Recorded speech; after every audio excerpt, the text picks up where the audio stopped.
안녕하세요. 이군의 주식 사냥입니다. 자, 드디어 내일 일본의 금리 인상 발표가 나옵니다. 자, 오늘 같은 경우 시장 자체가 나스닥이 빠지고 우리나라가 빠졌죠. 환율이 결국 1480원도 돌파를 했어요. 물론 금융당국 개입했지만. 내일 어떻게 될까? 내일 시장이 결국에는 폭락을 할 것인가? 근데 이제 저는 그렇게 보는 거예요. 시장이 만약에 이번 주 시장이 좋았다 그러면 사실 이제 내일 시장에 반전 반전 하락을 할 거라고 저는 크게 봤었어요. 근데 이제 이번 주 시장 자체가 워낙에 조정이 강하게 받았기 때문에 솔직히 내일 만약에 일본이 금리 인상 발표를 하더라도 우에다 일본은행 총재가 어떤 특별한 어떤 추가적인 어떤 문제를 일으킬 만한 어떤 얘기만 하지 않는다면 저는 오히려 아침에까지 좀 부정적인 어떤 흐름이 나오다가 오후에 갑작스럽게 반등을 껴야 할 가능성도 있을 것 같아요. 만약에 우에다 총재가 내년에도 뭐 금리를 더 추가 인상을 해야 될 것 같다. 1% 이상의 중립금리를 확보해야 한다 그러면 사실은 내일 시장이 조금 오후에 좀 개선되는 듯 하다가 또 더 고꾸라질 수가 있거든요. 근데 이제 그런 어떤 얘기가 없다고 하면 그래도 시장 자체가 아침에는 분위기가 좀 안 좋았다가 오후에 갑작스럽게 깜짝 반등하는 그런 스탠스가 나올 수도 있지 않을까 싶습니다. 일단은 지금 우리에게 놓여준 이 외부 환경 자체가 좋지는 않아요. 환율도 지금 1480원 돌파했는데 결국에는 뭐 자금 공적 자금 투여해서 막았지만 1470원 탁 떨어지고 나서 갑자기 또 반등을 했죠. 그렇기 때문에 지금 이 상황 자체가 아무리 환율을 찍어 누른다고 하더라도 환율이 꺾이지 않는 그런 모습을 보여주고 있어요. 그러니까 이거는 굉장히 큰 문제라고 생각을 합니다. 그래서 환율에 대한 문제가 여전히 살아있는 한 제가 봤을 때는 이제 코스피 쪽은 좀 그래도 좀 버벅일 수 있지 않을까라는 생각은 여전히 가지고 있고요. 그리고 이제 내년에 환율이 결과적으로 이 1480원 돌파를 하면서 결국에 1,500원까지 이제 갈 수 있는 흐름도 나온다 그러면 아무래도 코스피 자체에 대한 상승 탄력이 좀 둔화될 수 있는 그런 상황들은 우리가 염두는 해둬야 될 것 같습니다. 뭐 하지만 그래도 환율에 대한 부분들이 어떻게든 정부가 이거를 해소하기 위해서 여러 가지 방법들을 많이 동원을 하고 또 뭐 사실 이 대기업들이 환율을 이제 그러니까 달러를 팔아가지고 이제 원화를 좀 만들어야 되는데 자꾸 이 달러를 보유하려고 하다 보니까 그런 것들을 결국 이제 좀 시장에 좀 방출을 한다고 하면 환율이 좀 개선될 수도 있어요. 물론 이제 다만 뜬구름 잡는 정책도 많이 나오고 있어요. 뭐 지금 한국은행이 지금 서학개미 규제해야 된다. 그리고 신규 증권회사들 지금 뭐 서학개미 유도할 수 있는 프로젝트, 이벤트 다 이거 하지 마라. 뭐 이런 얘기까지 지금 나오고 있거든요. 그러니까 사실 뭐 달러를 많이 이제 매도를 이제 하라는 이제 압박들이 나오기 시작했기 때문에 이제 기업들 입장에서도 사실 굉장히 어려울 것 같아요. 왜냐면 미국에 투자를 많이 하라고 하는데 또 우리 보고 달러를 많이 팔래. 이러면 상당히 지금 기업 입장에서도 난처할 수밖에는 없죠. 그래서 기업하기 좋은 환경들이 조금 사라지고 있는 게 아닌가라는 많은 생각도 듭니다. 근데 일단은 현재로서는 이제 환율에 대한 부분들이 여전히 눈에 띄게 꺾이는 부분이 없기 때문에 시장에 대한 부분들, 특히 코스피에 대한 부분들이 좀 긍정적이기는 어렵다. 그리고 다만 코스닥의 경우에는 이제 환율에 대한 부분보다 정부 정책에 대한 부분들이나 수급에 대한 부분이 또 강하게 또 들어오면 또 금방 랠리가 나올 수 있기 때문에 또 코스피보다는 여전히 코스닥 쪽이 조금 더 낫지 않을까라는 생각도 들고요.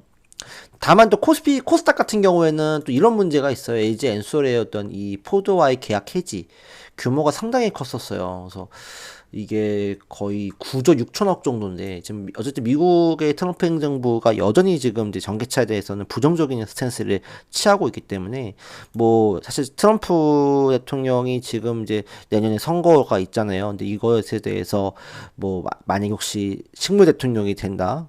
진짜 뭐 그런 어떤 상황이 된다 그러면 전기차 관련주가 또 강력하게 또 반등이 돌 수 있는데 지금 에이젠솔 일단 이 포드 계약 해지 건이 2차 전지에게는 좀 상당한 좀 충격과 이제 좀 그런 불확실성을 전달해 준 상황이 됐다라고 생각합니다.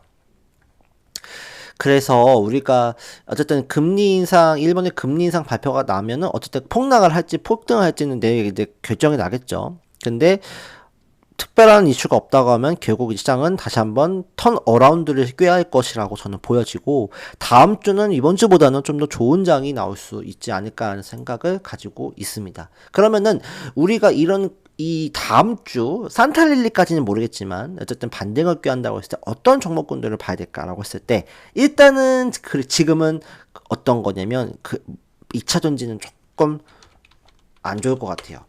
그래서 에코프로라든지 에코프로나 뭐 이런 종목군도 결국 반등은 나올 수 있지만 반등의 폭이 상당히 제한될 수 있는 상황, 반등의 폭이 상당히 제한될 수 있는 상황들이기 때문에 에코프로나 뭐 LNF나 이런 2차 전지 관련 기업들은 조금 좀 처질 수 있다라는 생각이 들고, 다만 이제 그 2차 전지 종목군에서도 이제 그 새로운 배터리를 개발하는 이런 전고체 배터리 쪽 그나마 좀 나은 편인 것 같아요. 하지만 일단 2차 전지 쪽에 대한 전반적인 흐름 자체가 조금 불확실성이 또 추가가 되기 때문에 조금 당분간은 2차 전지는 좀 제외하는 것도 방법이다. 그러니까 내가 내년에 중후반까지 내가 본다 그러면은 이 기회는 또 기회가 될 수 있어요. 근데 지금으로서는 불확실성이 또 하나 생겼기 때문에 조금 당분간 2차 전지보다는 다른 쪽이 나아요. 근데 어떤 종목이냐, 로봇이나 바이오가 그나마 낫다라고 저는 생각을 해요. 그래서 오늘 뭐 로봇은 시장이 어려움에도 불구하고 클로봇은 또 신고가를 찍는 모습을 보여줬거든요. 그래서 하이젠 RNM이나 로보티즈 이런 기업들이 반등이 또 세게 나올 수 있고, 또 유일 로보틱스, SK 쪽 관련된 종목군이죠. 이런 기업들이 좀 반등이 세게 나올 수 있다. 뭐 고영 수술 로봇 쪽도 마찬가지고, 그 다음에 이제 바이오 쪽, 오늘 뭐 오름 테라피틱 같은 경우도 강하게 반등이 들어왔어요. 뭐 들었다 빠지긴 했지만, 애프터장에서는 또 투자 이 자금 유치 1430억 정도 투자 자금 유치가 이루어졌다고 해서 또 애프터에서는 또 신고가 영역으로 가고 있어요. 그래서 이 바이오 쪽, 그 다음에 에이프릴 바이오도 이제 지금 또 강력한 상승세를 보여줬잖아요. 그러니까 뭐 에이프릴 바이오 같은 경우 시총 1조를 지금 찍은 상황이기 때문에 어쨌든 뭐 조정이 나온다고 하면 강력한 매수가 또 만들어진다 라고 생각을 하고요.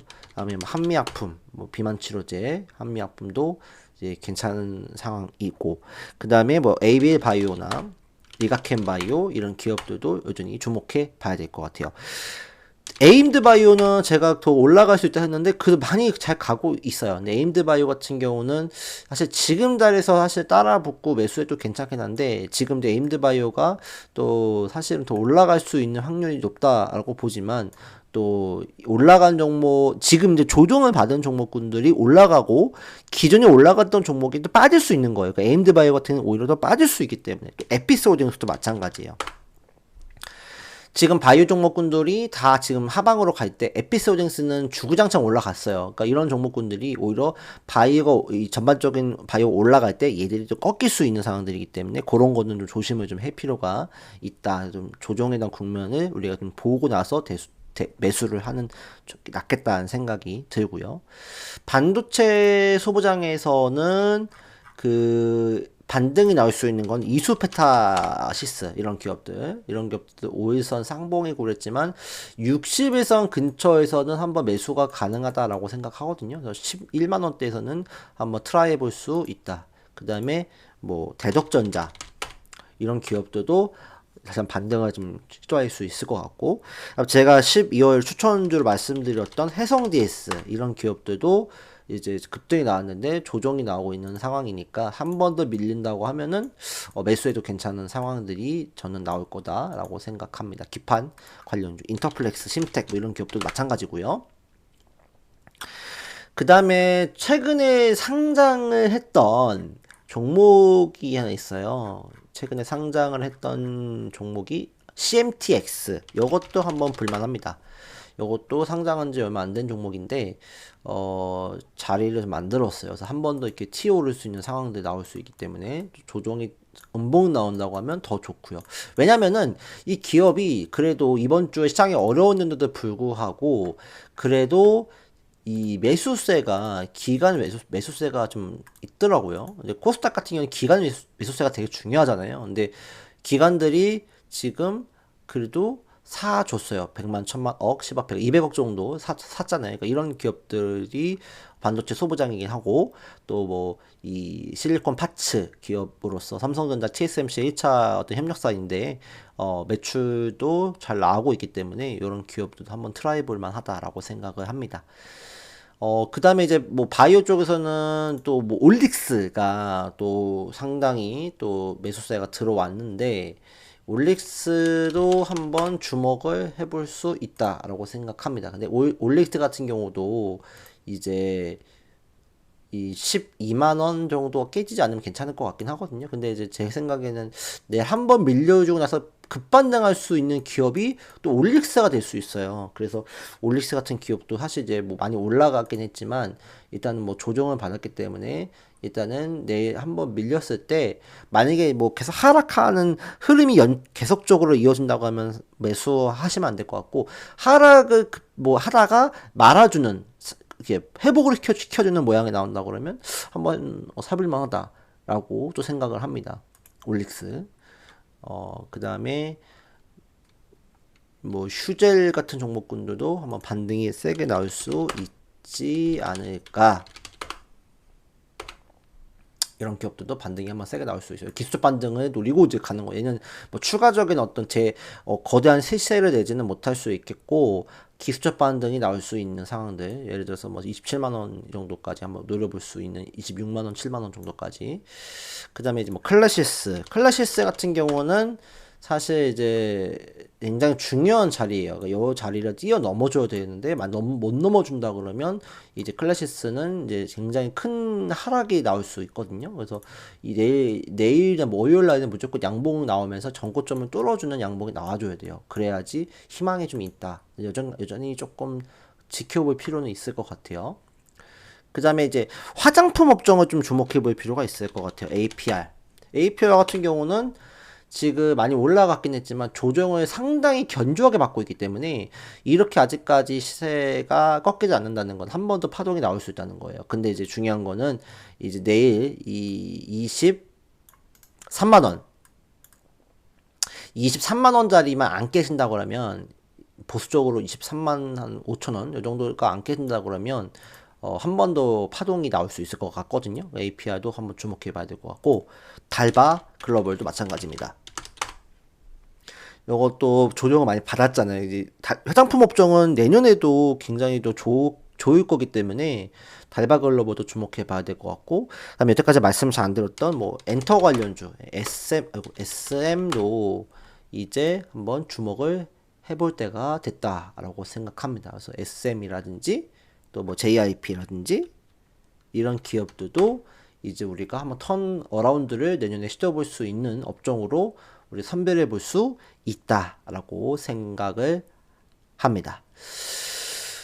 그래서 일단은 여전히 뭐 코스피 쪽보다는 이제 코스닥 쪽에 대한 모멘텀이 조금 더 이어질 수 있다. 그래서 내일 어쨌든 일본은행의 결정이 상당히 중요하고, 그 이후에 시장의 움직임이 만약에 강하게 오후에 급반등이 나온다 그러면 다음 주도 괜찮은 흐름들, 그러면 다음 주에 특히 만약에 코스피와 코스닥을 비교했을 때 어느 쪽이 더 강하게 움직이느냐에 따라서 거기에 포커스를 맞추면 돼요. 그러니까 만약에 제 예상과 다르게 코스피가 강하게 반등이 싹 나아졌다 그러면 결국에는 뭐 반도체나 원전이나 조선 쪽에 대한 부분들의 어떤 수급이 더 몰릴 수 있을 것 같아요. 근데 제 개인적인 생각으로는 이제 코스피 쪽보다는, 코스피도 반등은 나오겠지만 코스피 반등보다는 코스닥의 반등이 더 세게 나올 거다라고 생각을 하기 때문에 이 남은 12월 동안에는 이제 로봇과 바이오, 일부 반도체 소부장, 화장품 요런 쪽에 우리가 조금 더 포커스를 두고서 접근해 보는 게 좋지 않을까, 이렇게 생각을 합니다.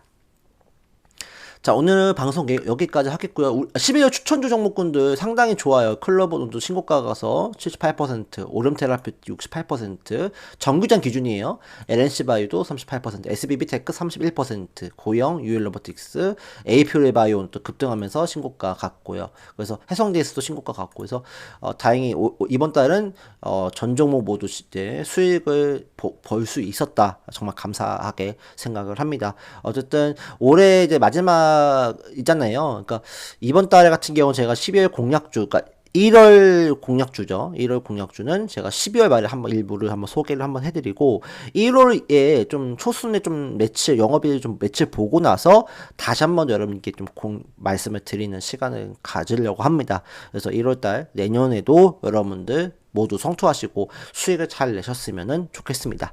자, 오늘 방송 여기까지 하겠습니다. 시청해주셔서 감사합니다.